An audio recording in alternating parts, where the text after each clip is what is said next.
Assalamualaikum warahmatullahi wabarakatuh. Mohon izin saya perkenalkan, nama saya Widi. Saya Prodi Pendidikan Agama Islam atau PAI. Saya semester 3 dan saya mohon izin pada hari ini saya akan membawakan materi atau makalah yang berjudul Inovasi dan Transformasi Pendidikan. Inovasi pembelajaran dan teknologi pendidikan.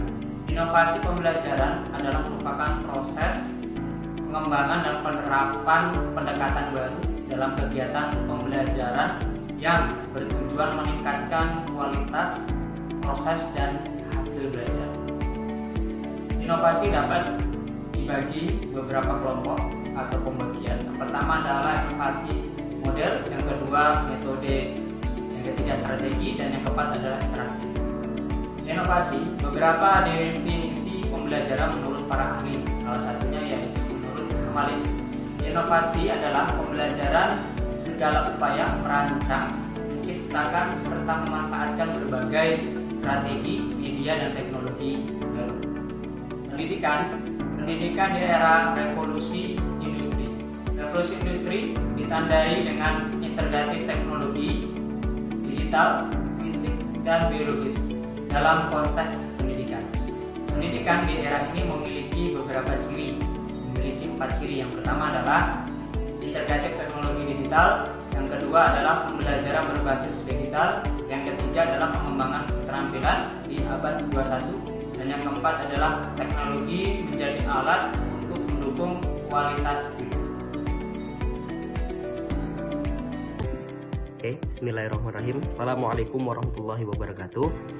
Alhamdulillahirrabbilalamin. Salatu wassalamu ala asyrafil anbiya wal mursalin wa ala alihi wa sahbihi ajma'in, amma ba'du. Perkenalkan, nama saya Ikhwan Aditya Rahmawan, mahasiswa Prodi atau program studi Pendidikan Agama Islam semester 3 kelas 9 di Institut Islam Ma'arif Jambi. Ya, di sini saya akan menuntaskan tugas UTS saya dengan menyelesaikan video ini, dengan membuat video ini, yaitu saya akan melanjutkan pemaparan atau penjelasan dari teman saya Widining Asmoroyekti dari sub C, yaitu manajemen perubahan dalam lembaga pendidikan. Saya akan mulai dari definisi, tujuan dan lain-lain. Awalnya definisi, ya. Manajemen perubahan dalam konteks lembaga pendidikan adalah suatu proses yang terencana dan sistematis untuk mengelola, mengarahkan, dan mengimplementasikan perubahan yang diperlukan dalam organisasi pendidikan, baik perubahan kurikulum, metode pembelajaran, struktur organisasi, budaya, sekolah, maupun teknologi.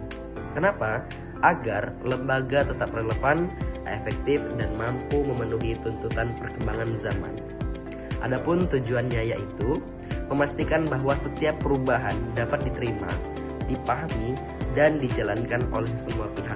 Siapa aja sih semua pihak itu? Yang pertama pastinya guru, siswa, staf, dan pemangku kepentingan, serta dapat meningkatkan kualitas pendidikan secara berkelanjutan. Seperti itu. Ya. Selanjutnya adalah sub D, yaitu kolaborasi, kemitraan, dan internasionalisasi pendidikan.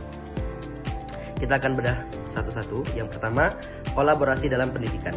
Kolaborasi dalam pendidikan merupakan proses kerjasama antara berbagai pihak guru, siswa, sekolah, orang tua, dan komunitas untuk mencapai tujuan pembelajaran yang lebih efektif. Kolaborasi tidak hanya terjadi dalam kegiatan yang menganut belajar mengajar saja, tetapi juga pada pengembangan kurikulum, pengelolaan sekolah, serta inovasi pembelajaran. Ini bertujuan untuk meningkatkan kualitas pembelajaran, mendorong kreativitas, inovasi, dan membangun budaya saling mendukung antar warga sekolah, yang ujungnya akan memecahkan masalah pendidikan secara bersama. Kemudian ada pun kemitraan dalam pendidikan. Kemitraan adalah hubungan kerjasama antara lembaga pendidikan dengan pihak eksternal untuk meningkatkan mutu proses belajar dan hasil pendidikan. Kemitraan ini bersifat saling menguntungkan dan berorientasi jangka panjang. Adapun pihak yang terlibat dalam kemitraan ini adalah pemerintah, dunia industri, perguruan tinggi, lembaga pendidikan, organisasi masyarakat, serta dunia usaha dan teknologi. Adapun manfaat dari kemitraan-kemitraan tersebut yaitu yang pertama memperkaya sumber daya pembelajaran dan fasilitas sekolah pastinya. Yang kedua menyediakan kesempatan magang, praktik industri atau program mentoring ya. Yang ketiga meningkatkan relevansi kurikulum dengan kebutuhan dunia kerja. Yang keempat memperluas wawasan dan kompetensi guru serta siswa. Yang terakhir ada internasionalisasi dalam pendidikan. Apa sih internasionalisasi pendidikan itu? Internasionalisasi pendidikan adalah proses yang melibatkan dimensi global dalam penyelenggaraan pendidikan melalui integrasi perspektif internasional dalam kurikulum, pertukaran pelajar, serta kerjasama lintas negara, penelitian bersama, serta penggunaan teknologi global.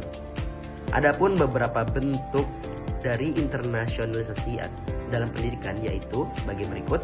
Yang pertama, program student exchange atau pertukaran pelajar dan juga teacher exchange atau pertukaran guru. Yang kedua, kerjasama pendidikan dengan sekolah atau universitas luar negeri.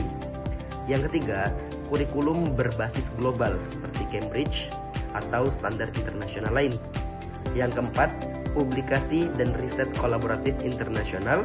Yang kelima, pemanfaatan platform pembelajaran global seperti webinar internasional. Adapun tujuan dari internasionalisasi ini yaitu yang pertama, menyiapkan siswa menghadapi tantangan global.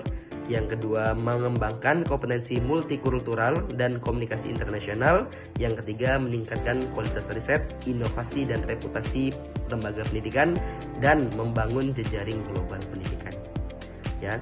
Jadi kesimpulan dari saya, pendidikan itu tidak hanya hal yang mudah.